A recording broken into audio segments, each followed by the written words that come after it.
पवित्र श्रीराम नवमी रे मर्यादा पुरुष श्रीरामचंद्र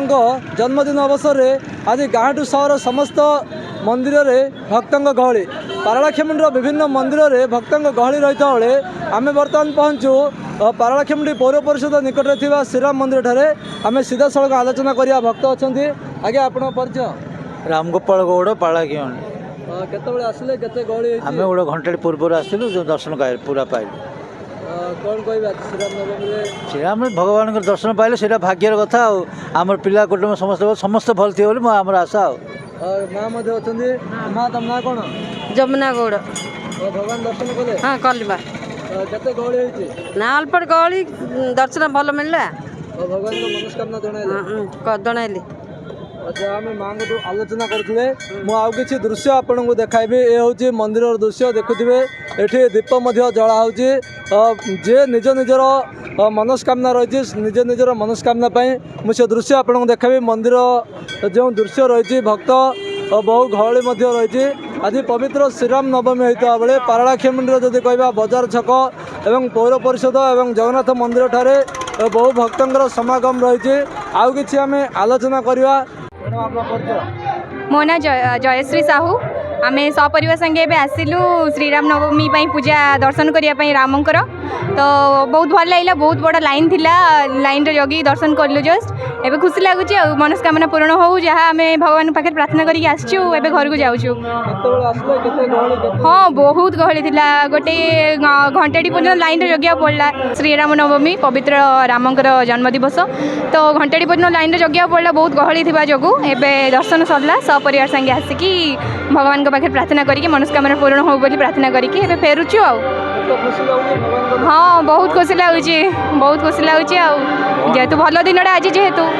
खुशी लगे निश्चय हाँ बहुत लंबा धाड़ी घंटाटी पर्यटन जगिया पड़ला आमको लोक तो आहरी गहली अच्छा आम आलोचना करवा मुझे दृश्य देखाबी किभली भाव में लंबा धाड़ी रही जो जी आम कैमेरा सहयोगी रही सी आपन को दृश्य देखाऊे धाड़ी आसी समस्ते भगवान दर्शन करेंगे आज पवित्र श्रीराम नवमी रे मर्यादा पुरुषंकर दर्शन करी जे निजर दर्शन करेंगे मैडम कौन कहे कौटी आसते पारलाखेमुंडी फॉरेस्ट गेट पाखर नहीं दर्शन शीघ्र हो जाऊँगी किसी असुविधा नहीं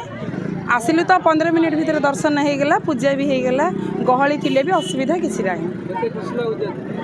रामंकर जन्मदिन निश्चय खुशी आर जन्मदिन तापर से माने पिता माता पाखु फेरी थिले आउ गोटे माँ बापा पाखु पुओ फेरियाटा तो बहुत खुशी कथा है ना आज दिन माने दुष्टर निवारण करंतु प्रभु श्री रामचंद्र संथ को उद्धार करंतु आलोचना करथिले अधर्मर नाश हो धर्मर जय हो सी दृश्य मुझे देखी लंबा धाड़ी रे किभली भाव में भक्त लंबा धाड़ी रही भगवान दर्शन करेंगे भगवान दर्शन अपेक्षा रही बहु भक्त सी दृश्य आपड़ देखुवे लंबा धाड़ी रे आसी श्रीराम दर्शन अपेक्षा रही आउ कि आम भक्त अच्छा आलोचना करिया जदि कहवा समस्त छोट छुआठू आरंभ कर वयस्क लोक पर्यंत लंबा धाड़ी रे आसी भगवान दर्शन कर आम आलोचना करिया आपन ना कौन मौलिका कौटी आसले आसिकी गोटे अध घंटा एमती हे अध घंटा 15 मिनिट्स एमती हे दर्शन है भगवान ना लाइन रो अच्छु ना केते खुशी लागुची धाड़ी रही भल अच्छे आउ किछि नै टेंट गुटे थिले भल तांता आउ किछि दरकार नै भगवान विषय कर मु श्रीदेव बेहरा कौटी आसछन मु पारलाखेमुंडी आमर भगवान दर्शन आसले केतेबेले आसले कौन करे मु एबे अध घंटा होची आसछि किंतु केते घंटा हेले मध्य प्रभुंकर दर्शन पाइला पर्यंत मते बहुत खुशी लाग्यो सेते धाड़े रे सेते डेरी हो किछि किंतु दर्शन पाइ मु छिड़ा हेबी भगवानकर जय श्री राम आलोचना करते भक्तिर सहित जे भगवान को पाइब घंटा हो 2 घंटा हो संध्या हेले लंबा धाड़ी रही लोकंर आग्रह बढ़ी से दृश्य देखुए पछरे आप बयान करुव जहाँकि लंबा धाड़ी रही भगवान दर्शन करने आकृष्ट व्याकुलतार सहित भक्त रही गजपति हेमंत प्रधान खबर ओडिशा।